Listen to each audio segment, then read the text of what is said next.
Heil og sæl, kæru hlustendur og verið hjartanlega velkomin í hlaðvarpið með lífið í lúkunum. Ég heiti Erla Guðmundsdóttir og ég er stjórnandi þáttarins. Til þess að hlaðvarp eins og þetta fái að vaksa og dafna, þá er nauðsynlegt að hafa góða bakhjarla. Og ég er svo heppin að vera komin með Nettó í mitt lið. Nettó er sem sagt nýr samstarfsaðili hlaðvarpsins og heilsuerlu. Einmitt þessa dagana eru englamark dagar í Nettó. Englamark eru einstakar vörur sem eru lífrænar, umhverfisvænar og svansvottaðar. Þær eru án astma og ofnæmisvaldandi efna, án litar og ilmefna og án efna sem raska hormónabúskapnum. Og nú getið þið fengið 25% afslátt af öllum Englamark vörum þegar þið verslið í appinu til 10. mars.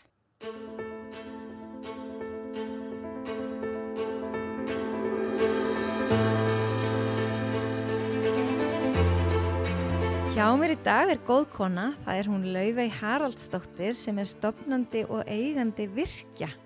Vertu hjartanlega velkomin. Takk fyrir.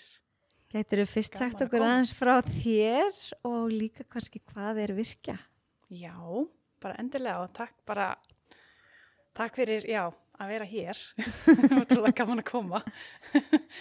En ég er Laufey og er starfandi sem markþjálfi og er eigandi og stofnandi Virkja sem er markþjálfunar skóli og var stofnaður í fyrra. Já. Þannig að ótrúlega, bara spennandi vegferð. Og hvað var til þess að þú stofnaðir markþjálfunar skóla? Sko, fyrir nokkrum árum, sérstaklega fyrir kannski svona 2 ár síðan, ég bara tók svona meðvitaða ákvörðun að í forvitni minni að byrja svona vegferð sem svona hlusta á innsæi mitt, hlusta á hjarta mitt, hlusta á innri röddina sem var að reyna að leiða mig einhvert og svo bara tekur maður eitt skref í einu. Ég er búin að vera að kenna markþjálfun í mörg ár. Ok. Og þannig að það kom smá svona bara breytingar og var til þess að ég stofnaði þennan skóla. Og hefur alltaf nýtt þér sjálf markþjálfun þá í þínu lífi mikið? Sko, þegar ég kynntist markþjálfun, ég vitað markþjálfun í svolítið langan tíma og það var svona tímapunktur í mínu lífi sem ég bara svona vissi ekki alveg hvað ég vildi gera, ég vissi ekki alveg hver ég var eða þú veist, þetta var svona bara með lítil börn og þessi tímapunktur. En það sem svona ég og maðurinn minn höfum verið meira svona frumkvölar, þannig að við erum svona mikið í svona einrekstri og höfum svona reynslu í því. Það sem svona, og svo var það það var svolítið fyndið hvernig það kom svo inn í lífið mitt, hvernig ég svona kynntist markþjálfun. Það var þegar það var svo kjörið tækifæri að því við vorum í einrekstri og þegar maður í svona uppbyggingu þá er ekkert alltaf svona peningaflæði og þannig að það var mjög hentugt að senda mig sérst í svona bókhaldsnám. Já, ok, einmitt. Og það sem er kannski svona minn heldur svona, mest styrkleiki og líka veikleiki, að ég er bara mjög góð í að læra hluti. Ég er fljót að læra og þetta bókhaldsnám gekk bara vel og allt það. En mikið óbúslega var að leiðilegt. Já, að starfa við það. Ég komst ekki eins og svo langt, sko. En sérst, í þessu bókhaldsnámi þá kemur Matti Ósvald sem er markþjálfi. Og hann er bara, það var eitthvað sem ég heitlaðist að. Þannig að þá fór ég svona að kynna mér hvað er markþjálfun og þá var ég svona, ég ætla að prófa að fara í markþjálfun. Ég þarf að finna út úr svona hvað mér umverulega langar að gera og vera. En svo gerði ég aldrei neitt. Þetta bara svona var bak við eyrað, bara mjög lengi. Það sem, svo var þarna árið 2017 eitthvað svo leis, þá var svona svolítið erfitt ár sem leiddi til bara jákvæðra breytinga hjá mér. Og það var það að foreldrar mínir, bæði pabbi minn og mamma minn, þau veiktust á krabbameini, svo var vinur minn líka og þetta var eitthvað svona bara mikið, svona umfangsmikið í mínu lífi þarna akkurat. Og það sem svona pabbi sagði alltaf, hann sagði alltaf, sko þegar ég er 67, þá ætla ég að gera þetta. Einmitt, það er að njóta lífsins þegar maður kemst að loksins á eftirlein. Akkurat, og hann dó 67 ára. Æ. Þannig að hann náði ekki öllu þessu sem ég svona, í minningur minni fannst hann vera að tala um. Þannig að þetta vakti mig svo mikið til umhugsunar. Og þarna bara þetta gaf mér þá gjöf í að endurskoða mitt líf og bara taka skrefin strax. Ég hef búin að vera með þessa markþjálfun hugmynd lengi, þannig að það sem ég gerðist þarna, ég bara hætti að gera allt sem ég var að gera. Því að ég var einhvern veginn bara búin að lenda á einhverjum stöðum út af einhverjum random ákvörðunum og fór sérst að læra markþjálfun. Þannig að ég segi stundum að pabbi hafi gefið mig þá gjöf. En fyrir það sem ekkert vita, gætirðu útskýrt markþjálfun? Já. Þetta hvað hún gengur? Ég get gert það. Og sko, það sem við þurfum kannski fyrst átt okkur á svona hvar markþjálfar vinna. Hver okkar svona, hvað segir maður, bara svona starfssvið eða fókuspunktur og það vinnum frá nútíð og til framtíðar. Og þannig að okkar fókuspunktur þar og það sem við erum að gera, sem markþjálfun aðferðin hjálpar okkur við að gera, að kíkja inn á við og tengjast okkur sjálfum og að svona meðvitað velja okkar völdu framtíð. Því öll eigum við eitthvað svona framtíð og við gerum alls konar en meðvitað. Þannig að markþjálfun aðferðin, hún gaf mér þá gjöf að bara beina athyglinni minni að því sem raunverulega langaði, bæði að vera og að gera. Og svo, þú veist, ég sé þetta stundum svolítið, ég svo myndræn, ég sé þetta stundum svolítið myndrænt fyrir mér að við erum á einhverjum stað og okkur langar að vera á einhverjum stað og markþjálfun kannski svona tól eða tæki sem hjálpar okkur að labba brúna sem þarna á milli. Þannig að, já, það sérst svona hlutverk markþjálfans. Já.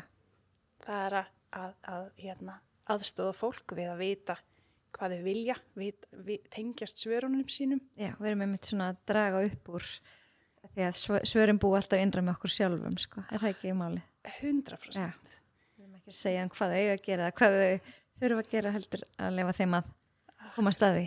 Já, ég sé stundum svona, ef ég held áfram að nota myndlíkingar. Endilega. Og þegar þú velur þér markþjálfa, þá ertu að, þú veist, þegar þú ferð í leit af þínu markþjálfa, þá ertu að finna manneski sem þú treystir. Og treystir fyrir bara að opna þig við, treystir fyrir þér. Markþjálfin, hann í raun sá sem heldur á þínum spegli. Og þannig að þú kemur til markþjálfans, hann heldur á þínu spegli af því að þú treystir honum til þess. Og það sem markþjálfin gerir, að hann spyr spurninga. Hann leifir þér að spegla þig, hvað þú sérði í þessum spegli, þetta svona ákveðin rannsóknar vinna. Það sem klínir speilin hjá viðkomandi, það eru mínar skoðanir markþjálfans eða reynsla markþjálfans eða eitthvað sem hefur gagnast mér, veist, sem svona út frá minni reynslu og þekkingu og sögu. Þannig að við erum aldrei að blanda okkur inn í samtalið. Við erum bara að skapa rými fyrir einstaklinga til þess að skoða sjálfan sig út frá sínum forsendum, sínum draumum bara og sínum löngunum. Þannig að þetta rosalega, þetta svona svolítið heilagt rými ef ég get bara... Já, algjörlega. Og þú byrjar þá fljótlega bara að vera með markþjálfun eftir að þú kláraðir þetta nám? Já, ég kláraði námið. Og þegar ég fór í námið þá svona, mín tilfinning var bara, ég bara komin heim. Okay. Þetta var svona, ég í grunninn ég mjög svona kærleiksrík og svona jákvæð og sumir segja þessi óþolandi jákvæð. Þú veist að ég heyrði það síðast í gær frá dóttur minni sem úlingur að bara mamma að hætta að vera svona jákvæð. Þú veist, og þetta svolítið svona djóka heimilinu. En ég hef alltaf verið þannig. Og þannig að þegar ég fyrir markþjálfun þá hendaði, þú veist, eins og ég svona heyrði tungumál sem ég skildi. Yeah. Þannig að ég bara heillaðist alveg strax frá byrjun og tók ákvörðun þannig í byrjun bara svona eins og innleiða eiginleikar markþjálfunar.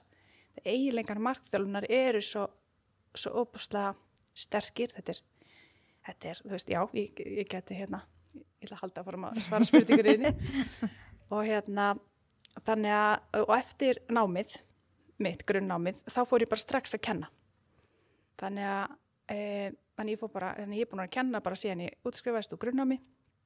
Að kenna markþjálfun? Að kenna markþjálfun, já. Þannig að fyrst byrjaði ég sem svona aðstoðarkennari og svo var ég svona aðalkennari og þannig að byrjaði strax bara að sósa mig aðferðinni og hef ekki hætt að sósa mig í síðan. Nei. Þannig að, já. Og svo tókstu stökkið og stofnaði bara þinn eigin skóla? Já, ég fann bara að það var, veist, já, ég var að kenna hjá þér skóla, það var bara æðislegt, þetta er það skemmtilegast sem ég geri, það er að kenna þetta nám.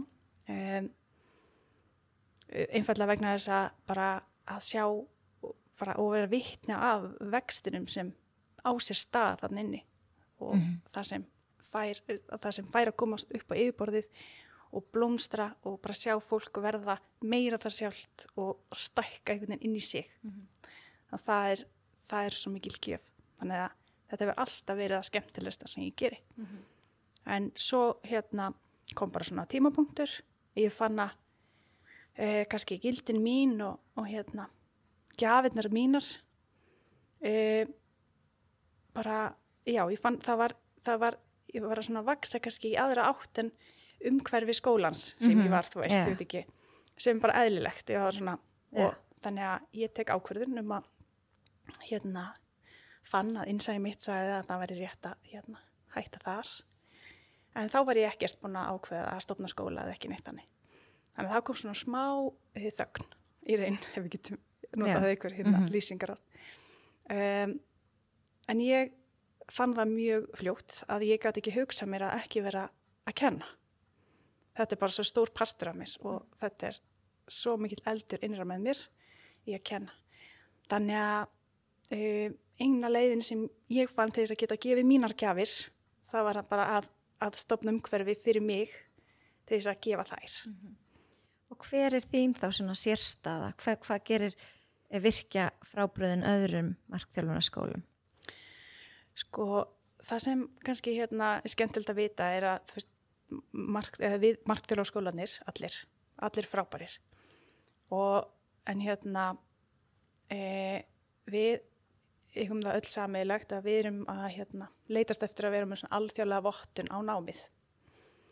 Og þessi alþjóðlega vottun, það felst í að hafa 80% af námsefninu er tengt aðferðinni og svo 20% sem er bara hver og einn setur svona sína töfra inn. Og það sem eru kannski eins og ég nota, þessi mínir töfrar. Já, vilja. Það er, mér finnst eins og gildin okkar, gildi virkja, þau lýsa því ótrúlega vel. Það er fagmennska, það er alúð og það er dýpt. Það sem ef við tengjum bara eins og við fagmennskuna, það er mjög reynslu miklir kennarar. Skólinn er eitt, en svo er það kennararnir sem er að kenna skipta alveg óbúslega miklu máli. Þannig að reynslu miklir kennarar sem hafa mjög djúpa þekkingu á markþjálfun og aðferðinni og mikla reynslu í kennslu. Svo er það þetta sem svona kryddið sem ég seti í þetta. Það er þessi persónulega nálgun og dýpt fyrir hvern og einn einstakling. Þannig að það er eiginlega flestir sem kom inn í námið okkar ekkert endilega til að vera markþjálfar, heldur að bara vaksa sem manneskja. Já. Og það er það skemmtilegsta sem ég geri. Það er að hjálpa fólki að komast nær kjarnanum sínum. Það er að hjálpa fólki að finna út úr sjálfum sér. Það er bara, það er gjöfin í raun að tengjast okkur. Og við gerum það í formi eins og við tölum athygli. Þetta er svona, ég sé þetta stundum fyrir mér, þetta er svona, ef við værum hljóðfæri, þá erum við svolítið svona hjálpa fólki að stilla sig af til þess að það tóni í takti við það sem þeir vilja. Og það sem eitt af mikilvægasta sem við stillum okkur af, það að hvert erum við að beina athyglinni okkar. Akkurat. Og við búum í svona hröðu samfélagi sem bara mjög algengt að athyglinni okkar rosalega mikið út. Og það alltaf svo mikið umhverfin okkar sem í raun að reyna að draga að sér athyglinni okkar. Og það sem við vitum eins og bara símarnir og tölvurnar og sjónvarpið og samfélagsmiðlarnir, þetta allt sér hannað til þess að draga athygli. Þannig við erum að gleyma að líta inn á við. Já, og raun, sko, þessu bara fyrirtækin og þessu margt annað, börnin okkar og það allir ef fyrirtæki fengi ekki athygli, þá myndi það ekki lifa mjög lengi. Og það sama með okkur sjálf. Ef við veitum okkur ekki athygli í langan tíma, þá bara eitthvað sem deyr innra með okkur. Og það sem við erum að hjálpa fólki að stilla athyglinna sína og að snúinni svolítið inn. Ertu með einhver góð ráð sem þú getur gefið núna varðandi það? Hvernig gerum við það? Góð spurning. Það sem eins og þú heyrir, ég rosalega myndræn. Já, með þetta ekki bara mjög skemmtilegt. Já. Fólk tengir ekki vel við það. Já. Og það sem kannski ég sé þetta bara stundum eins og augu. Ef athyglin hefði augu að æfa sig að snúa augunum inn. Æfa sig að heyra í andadrættinu sínum. Æfa sig að finna fyrir sér hvernig líður mér. Og leiðum við snúum athyglinni inn, þá getum við fara að spyrja spurninga. Og þá getum við akkurat spyrst bara hvernig líður mér, hvað vill ég, hvað langar mér. En ef það engin heima, þá fáum við engin svör. Þannig að það númer 1 og að æfa sig í þessu og þarna fjöllum við bara djúpt og hjálpum fólki að halda athyglinni sinni. Það eitt að gera þetta eins og annað að halda. Akkurat.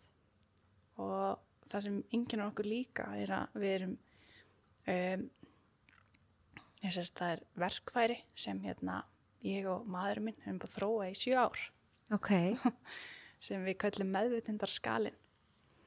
Og ótrúlega skemmtilegt hvernig það hefur þróast og ég setti það til dæmis inn í námið og passa rosalega vel að inn. Af því að þetta náttúrulega ákveðin svona þjálfun í meðvitund. Við erum að þjálfa okkur í að vera meðvitaðir okkur sjálf og meðvitaðir viðbrögð okkar og hegðun okkar og drauman okkar og þannig að við erum svona að kveikja meðvitund. Og hvað snýst skalinn þá?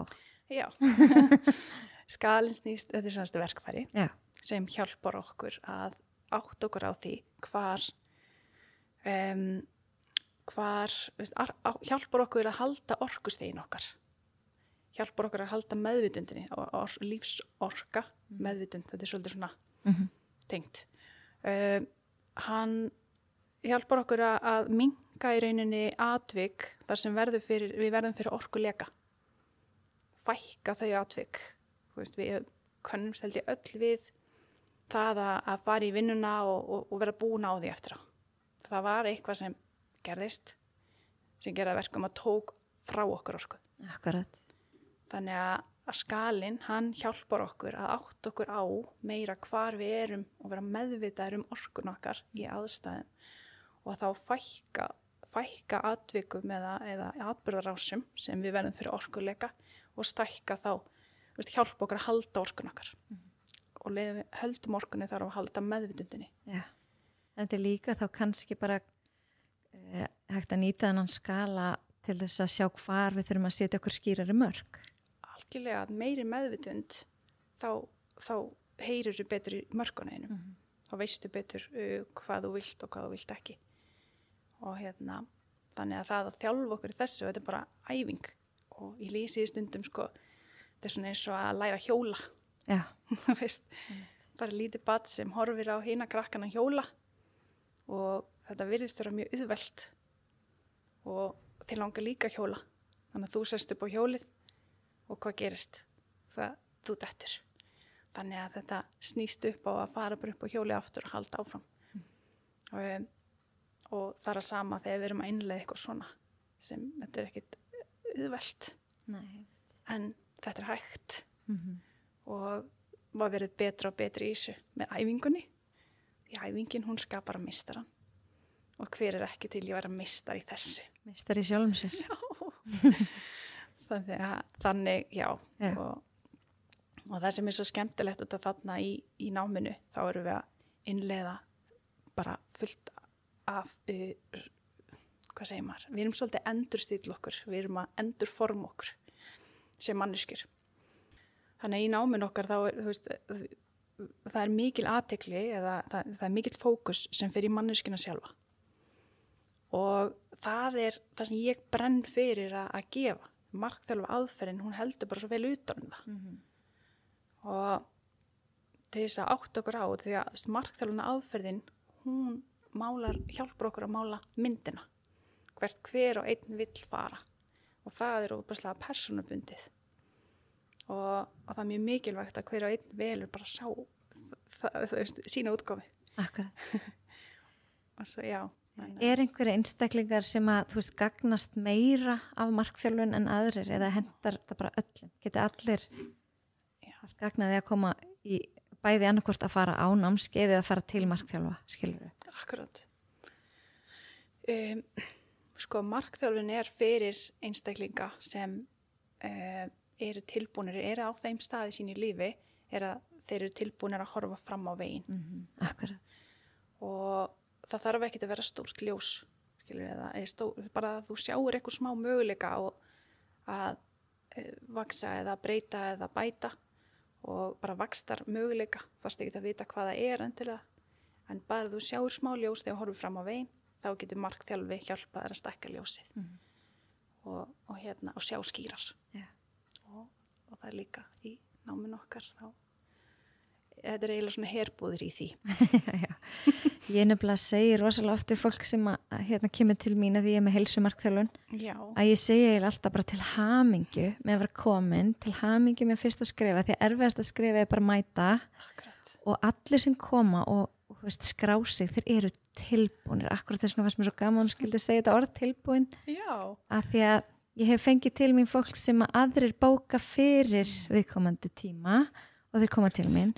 Og ég held að þeir fá ekki jafn mikið út úr tímanum eins og þeir sem koma á eigin vegum. Því þeir eru búin að hugsa þetta alveg vel og lengi og eru tilbúinir til breytinga, tilbúinir að leggja á sig það sem þarf. Bara algjörlega, það er bara 100%.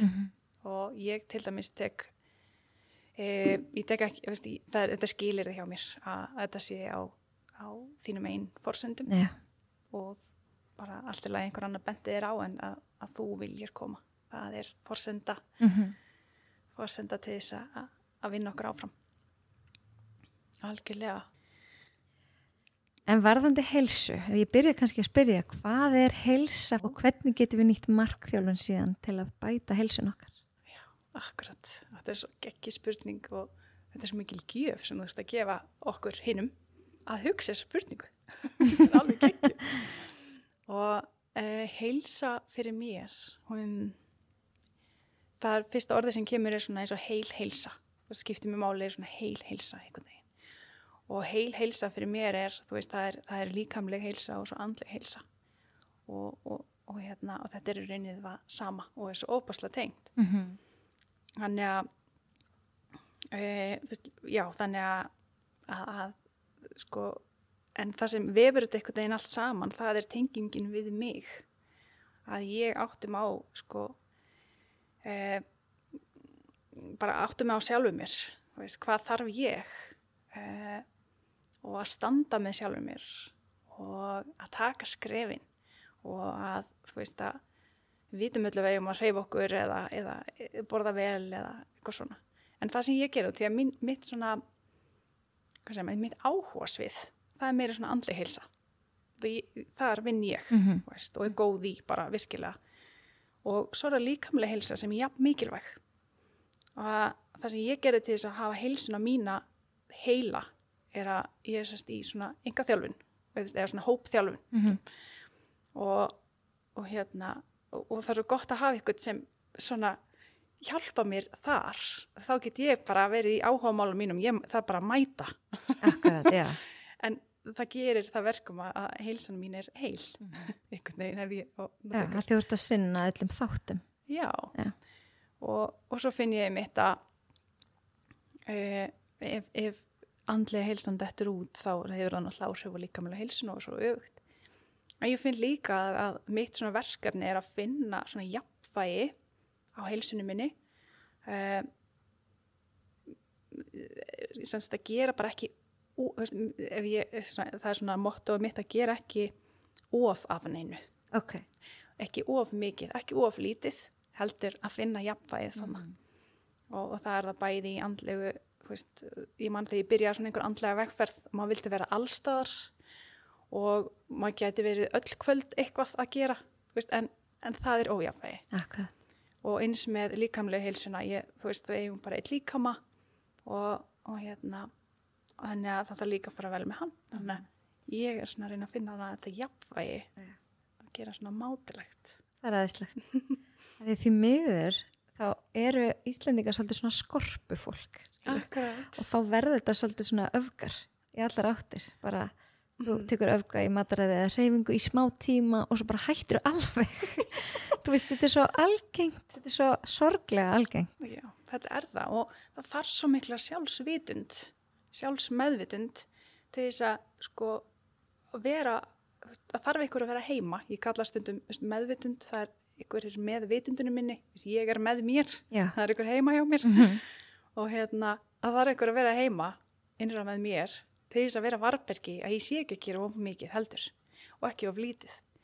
Þannig að það svo mikilvægt og það svo auðvelt að flæða einhvern veginn með straumnum og fara í einhverja öfga. Því að ykkur heldur vegna eru við Íslendingar svona mjög auðvelt að fara í öfga. Já, þetta bara að vera svona hjarðhegðunar þjóð og við höfum einhvern alltaf þurft að vera ókslega dugleg. Þú veist, þetta hefur verið harkabúa þessari eyju hérna í, þú veist, fyrir bara 100 árum eða eitthvað. Og þetta fylgir bara kynslónum held ég einhvern veginn.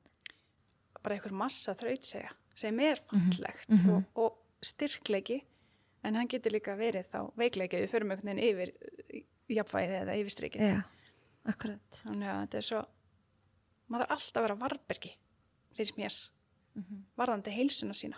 Algjörlega. Eitthvað sem ertu með einhverja góða athyglis eða meðvitundar æfingu sem þeir sem eru að hlusta geta þá nýtt sér, eitthvað einfalt ráð sem að því að þú segir maður þarf að æfa þetta? Já, akkurat. Þú veist. Svo flotta spurningar. Þetta hrós frá markþjálfa. Það verður alltaf verið markþjálfi. Já, þetta snýst náttúrulega fyrst og fremst að heimsækja sjálfan sig. Og það er náttúrulega mjög persónubundi hvað æfingar hentar hverjum að einum. Og þess vegna finnst mér markþjálfun, þegar við erum bara að spyrja spurninga og við erum að finna út úr hver þín leið, svo öflug. Þannig að, en ég get sagt þér hvað svona hentar, þú veist, hvað ég hef leitast við. Endilega, já. En það þarf ekki að vera að það hendi öllum. Nei. En, ég er duglega að spyrja mig spurninga. Ég er duglega bara, hreinlega bara eiga samtal við sjálfa mig. Og Er þetta þá bara til dæmis að þú ert í göngutúr eða þú veist, eða sestu bara niður eða það er alltaf áreiti allstaðar. Ertu ekki að útiloka það fyrst? Já, það er nefnilega svo magnað. Jú, það er vissilega áreiti, en ef við spáum samt í því að því meira innri ró sem ég næja öðlast á einhvern nátt, því svona, það er eins og það speglist út frá mér. Veist, og ég finn bara eins og ef ég er í jafnvægi heima hjá mér, þá eru börnin mín í meiri jafnvægi. Akkurat, já. Þú veist, og það og það er eins og það sé smitandi, skilur. Þannig að ef börnin mín eru óraleg til dæmis, þú veist, ég segi stundum að börnin mín eru mínir gúrúar, því að þú veist, að þau sýna mér alla mína tryggara og bara, þú veist, kenna mér svo mikið að sjálfa mig. Þannig að einhvers staðar á leiðinni þá fór ég að hugsa þetta öfugt, að ekki það að börnin mín sem ég læti heldur, þú veist, hvað þarf ég, þú veist, spyrja mig, hvað er ég í jafnvægi? Akkurat, hvernig er viðbrögð mín, hvernig er ég í þessum aðstæðum? Og það er það sem ég get stjórnað. Og leið og ég fer að æfa mig í að bara gera það sem hendar mér, það er bara, það getur verið andadráttur, það getur verið, þú veist, bara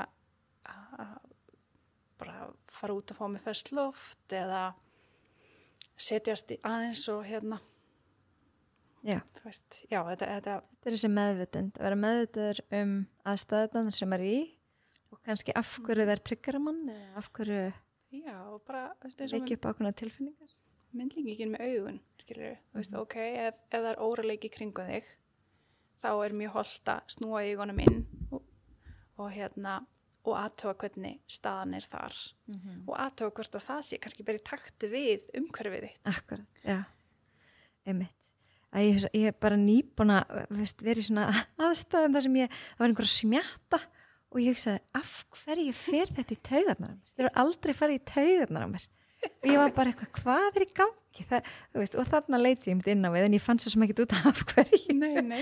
En þetta fór bara eitthvað sjúklega mikið í taugarnar á mér, við komum til að smjatta.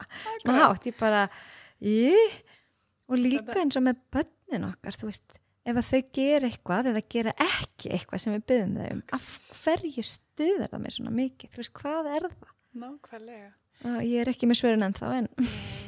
Og þarna hef ég bara, þú veist, mér er áhugavert að spá í kærleika, til dæmis, þú veist, og þessum skilyrðislausa kærleika og að eins og þetta, þú veist, að elska börnin okkar nákvæmlega eins og þeir eru, með öllum sínum hegðunum, munstrum og skapgerðum og, já, þú veist, nákvæmlega. Að já, það er æfing. Já. Nei, það getur verið það, þú veist, og að elska skilyrðislaust, ekki elska bara þegar þú hegða þér svona eða ert svona. Nei, nákvæmlega. Þú veist, þegar þú ert mér til fyrirmyndar. Þannig að, já, þetta er svo skemmtileg vegferð, þessi skoðun.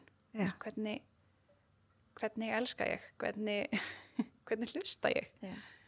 En þetta náttúrulega skiptir ótrúlega miklu máli að þekkja sig til þess að vera heilsuhraustur. Það skiptir bara greinilega öllu máli. Og það sem, veist, eins og ef ég hugsa út í svona eins og mína heilsu, er að það skiptir svo líka svo miklu máli, það sem markþjálfun getur hjálpað að gera, er að vita sko, hvernig lítur myndin út þegar þú ert bara í þeirri heilsu sem þið langar að vera í. Já, akkurat. Hver ertu og hvað ert að gera og hvernig lítur myndin út. Annars er þetta svolítið svona eins og kannast ekki við þegar þú varst lítil að vilja komast undir regnbogann og því nær sem þú keyrðir að honum eða fórst til hans að hann færist alltaf fjær og ég sé stundum svona bara ágætis myndlíking við að, þú veist, ef við vitum ekki hvert við erum að stefna eða hvað við viljum, hverju við viljum vera eða gera eða hvernig þarf þetta lítið út svo ég verið sátt að þá er þetta bara svolítið eins og að elta regnbogann og það færist bara fjær og fjær. Þannig sé ég þetta. Ja. En hefur eitthvað velt fyrir þér að því að nú er svona markþjálfun eins og þú segir frá nútíð til framtíðar. Ertu að spá svolítið eitthvað fram í tíman? Þú veist, hvar sér þú þig eftir 5 ár eða 10 ár? Það sem, já, sko, það hefur þróast þannig á mér. Er að, fyrst þá var ég svona svolítið að spá í, þú veist, hvað ég vildi gera. Núna snýst meir hver ég vill vera mér persónulega þegar ég horfi fram í tíma og að vita hver ég vill vera þá veit ég að ég viti þá og þegar hvað ég vill gera þannig að það skiptir mig óbúslega miklu máli að vera bara alltaf ég sjálf að fylgja hjartanu mínu, innsæðinu mínu innri röddinni sem er alltaf að vísa mér veginn og þá veit ég útkoman að vera rétt en það þarf þess að meðvitund og að halda sér í jafnvægi, halda sér á sinni braut og hlúa sjálfum sér. Það er þessi sjálfsvirðing og allt þetta sem að virða okkur. Þegar við virðum okkur þá hvernig tala ég til mín, hvernig tala ég mig, hvernig segi ég frá mér. Er ég að lofa með einhverju? Er ég að standa við mín eigin loforð? Þú veist þannig að það er þessi virðing eins og við viljum sko virða annað fólk.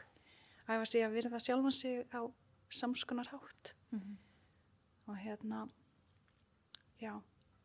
Þegar þú talar aðeins innri rödd, þá held ég að, og ég þar með talin, var bara ekki nógu dugleg að hlusta á innri röddina, þú veist, bæði líkaminn og hausin alltaf að hvísla einhverju, byrjar að hvísla og á endanum öskrar hann á okkur, að því við vorum bara ekki að hlusta og það þá sem að fólk krassar eða fólk klessur á vegg eða fólk, þú veist, það gerist eitthvað stórt í lífinu og ég heldi mitt þetta lykillinn að læra að hlusta á hvíslið, hlusta á innri röddina, sko. Akkurat, og það það sem við þurfum að þjálfa okkur í og æfa okkur í, það að hlusta, og þegar það öðruvís að heyra og að hlusta. Við heyrum alveg merkin, við vitum alveg, en það bara allt annað að hlusta. Það geggjaði punktur. Það ekki. Þannig að hætta bara að heyra og byrja að hlusta. Og þegar maður hlustar þá maður líka að gera, að breyta, að bæta. Og ég fann allan á mínu vegferð að því oftar og því meiri sem ég steig inn í hugrekki mitt og hlustaði á þessi innri rödd sem var alltaf þarna, þá eins og röddin var skýrari og skýrari og skýrari. Það eins og röddin fær að treysta mér meir. Akkurat. Af því að ég var að hlusta á hana. Og ég var að gera það sem hún var að biðja mig og þannig að eins og í dag, þú veist, nú bara búið að vera svona frekar löngu vegferð og rannsókn hjá mér að hlusta bara á þessa innri rödd og leyfin að fylgja, leyfin að vísa mig veginn. Ég tók bara svona ákvörðun og að ég var virkilega forvitin. Hvar enda ég? Hvað gerist ef ég hlusta bara á þessa innri rödd? Og ég veit að reyna ekkert ennþá hvert þetta leiði mig, en ég ennþá á þessa ferðalagi. Já, og góðu ferðalagi. Já, og þetta ferðalagi hefur gefið mér svo margar gjafir. Já. Og svo mikilvægt að njóta ferðalagsins, ekki alltaf bara vera að bíða eftir áfangastanum. Vá, það svo spennandi og það svo ævintýralegt. Og það svo ótrúlega mikil gjöf þegar við hlustum á okkur hvað við getum gefið öðrum líka svo mikið. Með því að við erum svo góðu speglar þegar við erum í hlustin við okkur sjálf. Ég stundum eins og bara einn af mjög stórum eiginleikum markþjálfunar, það hlustun eins og þú þekkir, virk hlustun. Og ég sé stundum sko, þú veist, allavega ég tengi við það að þegar við betur sem við lærum að hlusta á aðra, og eins og í náminu við þjálfuð í að hlusta á aðra, bara mjög djúpt, við erum að hlusta á manneskjuna, orkuna, líkamstjáninguna, orkunni, rýmin og allt það sem hún Og því betur sem við erum að hlusta í þessum aðstæðum, þá eins og hlustunin, hún nær í allar áttir, hún nær líka inn. Já. Þannig að við erum að hlusta á aðra og þá lærum við betur að hlusta á okkur sjálf. Og þegar við æfum okkur í að hlusta á okkur sjálf, þá verðum við betri að hlusta á aðra. Þannig að þetta vinnur saman. Já. Þannig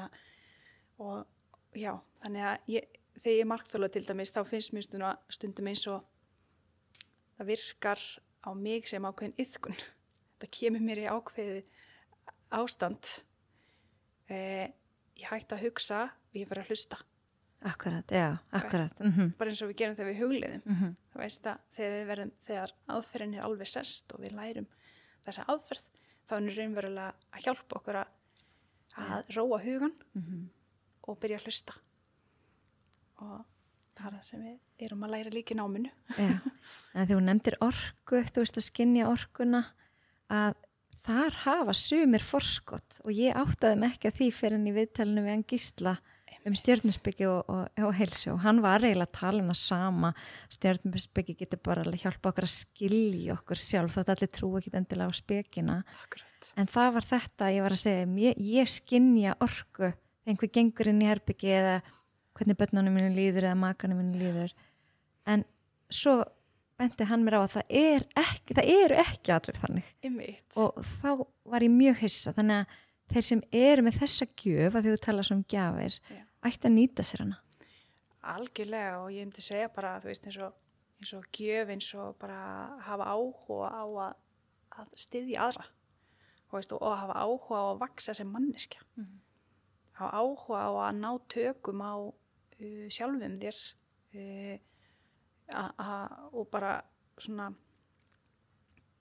tengjast þér og fá svona virkilega að leyfa þessari hlustun á þig sjálfa eða sjálfan vísa þér veginn sko. Þannig að þetta er náttúrulega bara ein aðferð af svo mörgum frábærum aðferðum. Það var ég hlustaði mitt á þáttinn þinn með þér og Gísla, hann var geggjaður. Áhugaverður, já. Rosalega áhugaverður og gaman að sjá ykkur tala saman. En mér finnst sko að því að við tölum svo mikið börn og að það sé mikilvægt að byrja snemma og allt þetta, að þetta er svo mikið tól sem væri hægt að innleiða strax bara í leikskólum og skólum, þetta að líta inn á við og örugglega verið að gera það á mörgum stöðum, en það er eins og það bara gleymist síðan í grunn- og framhaldsskólum. Akkurat. Að þá verður einhvern veginn aftur þetta lífskeiða kapplaup og einhvern veginn við tínum okkur í fjöldanum og gleymum að staldra við og líta inn á við. Og svo vaknar maður allt í einu upp, þú veist, fertugur og bara býttu hvað gerðist, skilur. Akkurat, hvernig komst ég hingað? Já. Og það er sem svo gaman sko með veist, það er rosalega fjölbreyttur hópur sem fer í svona markþjálfunám. Og eins og ég segi, það er lítill partur sem ætlar að vera markþjálfar í grunninn sem forsenda inn í námið. En það sem er svo skemmtilegt að það er bara fullarið fólk sem hefur rosalega fallegan og flottan bakgrunn. Þannig að þarna er að koma kennarar, þarna er að koma bara námsráðgjafar eða prestar eða lögreglumenn, eða það eru bara allir þeir sem eru í samskiptum í vinnunni sinni og eða tímamótum og það er svo geggjað að sjá eldin sem kveiknar hjá hverjum einum með við hvaðan hann kemur. Þannig að þetta er svo mikið svona sumir lýsa sig sem svona, það pakkar þér svolítið inn og tól til þess að pakkin gjöfunniðinum til þess að gefa þær á skýran hátt. Þegar við komum öllan inn með óbærslega margar gjafir og sumir bara elska að vinna með úlingum og aðrir elska að vinna með börnum og aðrir elska að vinna með stjórnendum, að þá fara þeir í þetta er svo frábært hvernig þetta dreifist. Já, það er skemmtilegt. Ég brenn nefnilega líka fyrir að hjálpa fólki að finna sína leið. Mér finnst þetta svo ótrúlega skemmtilegt sko. Koma sér á stað upp úr kannski einhverjum hjólförum sem það var fast í. Nákvæmlega. Og ef fólk finnur að það er á einhverjum stað og finnur að það er einhvers konar brú á milli þar sem þú ert og þar sem þið langar að vera, þá er markþjálfun fyrir þig. Hvort sem það er námið eða bara að fara í markþjálfun. Því að markþjálfun það hjálpa þér að labba þennan veg, finna leiðina, finna skrefin. Og þú er bara þínum hraða. Það er bara... Og kynnast sjálfum sér betri í leiðinni kannski. Ó já, það er náttúrulega forsendan til þess að vita hvaða brú þú ætlar að velja. Þetta er svona eins og að fara kannski upp á flugvöll, þú ert ekki búin að ákveða hvert þú ætlar að fara. Þá er mjög erfitt að velja hvaða flugvél þú ætlar að fara inn í. Þú gætir alveg lent á fínum stað, en svo bara gætir það líka að lenta á einhverjum sem þú bjóst ekkert endilega við og vildir ekkert velja. En þú talaður ef við kannski bara reynum að taka þetta saman í þetta skemmtilega spjall, að þegar þú hafði samband þá talaður að þú brennur fyrir að kveikja eldin innra með fólki og þú ert náttúrulega búin að gefa það skýrt í skyn. En hvernig gerum við það? Hvernig? Takk. Sko, kannski fyrst að spyrja okkur, hvað er eldur? Hvað er ég að meina? Þegar þú bara kveikja eldin innra með þér, hvað þýðir það? Og við tölum eldmóð til dæmis, eða þetta brenna fyrir einhverju, þetta brenn fyrir þessu, eða þetta kveikir í mér, eða það er eitthvað sem kveiknar innra með okkur þegar við förum að velja eitthvað fyrir okkur. Og það sem, ef ég tengi kannski samtali okkar bara við eins og að beina athyglinni inn og hlusta okkur sjálf, að auka þessa meðvitund eða tengjast, hlusta í staðan fyrir að bara heyra. Þetta er skref, þetta er mjög mikilvægt skref inn í að kveikja hann eld. eldurinn, það þarf að hugsa eldin. Annars slaknar hann. Annars bara slaknar hann. Og einnig segja að lykillinn væri athyglin. Hvert, einhver heima? Einhver heima hjá okkur? Einhver að, vita hvernig okkur líður og hvað okkur langar? Og svo meðvitundin. Að vera fylgin okkur sjálfum, að taka skrefin. Já, þannig að hver á spurningin? Já, bara hvernig við kveikjum eldin innra með okkur. Já, bara ég myndi segja fyrsta lagi að beina athyglinni inn. Og við getum gert það í bílnum. Við getum gert það í lyftunni. Þetta þarf ekkert svo mikla stund, mikinn tíma. En við getum líka að gefa okkur ennþá meiri tíma og sesta eins niður eða anda djúpt. Bara að snúa þessum augum sem snúa oft út í þessu hröðu samfélagi, að snúa þeim inn öðru hvoru. Og það er mjög sterkt að gefa sér líka bara áminningu. Eitthvað sem minnir þig á. Eins og þegar ég var að byrja mína vegferð þarna er að ég var með eitthvað sem hékk í bílnum sem myndi mig á að að stimpla mig út úr vinnunni og koma heim, eða bara ná í mig, með eitthvað sem minnir þig á að snúa athyglinni inn og spyrja spurninga, hvernig líður mér og langar mér að líða svona. Ég var mjög róttæk í desember, ég fekk mér húðflúr. Akkurat. Já, það stendur með lífið í lúkunum. Þetta er bara til þess að minna mig á, ég er með lífið mitt í lúkunum og ég ber ábyrgð á mér. Þannig ertu bara búin að finna þína leið. Þannig að vera að finna sína leið, það sem hentar manni að minna sig á, að snúa augunum inn, að kíkja inn á við og tekka stöðina. Og hvort, reynlega bara eins og við gerum bara við aðra, bara hvernig líður, get ég gert eitthvað fyrir þig? Bara þessar 2 spurningar. Það getur breytt öllu. Annars sem ég hvet bara hlustundur til þess að skoða, því að kannski, ég vil ekki að það hljómi að þú þurfir alltaf að breyta ykkur eða bæta ykkur eða gera meira af ykkur eða við þurfum ekkert endilega á því að halda í samfélaginu okkar. Nei, heldur betur ekki. Þannig að en það sem við mættum stækka hjá okkur, það er að taka eftir því sem við gerum vel. Akkurat. Og það er svo óbúslega margt í deginum okkar, í lífinu okkar sem við erum nú þegar að gera vel. Þannig að vera vakandi við því hvað við erum að næra okkur með hvaða röddir við að næra okkur. Að spyrja sér spurninga, hvað gerði ég vel í dag? Svari við henni, það hljómar allt öðruvísi heldur en eitthvað sem við þekkjum öll, þú veist. Þetta er fólk sem er að koma til mín í annað eða þriðja sinn, þá spyrja ég alltaf að spyrja, hvað hefur gengið vel? Akkurat.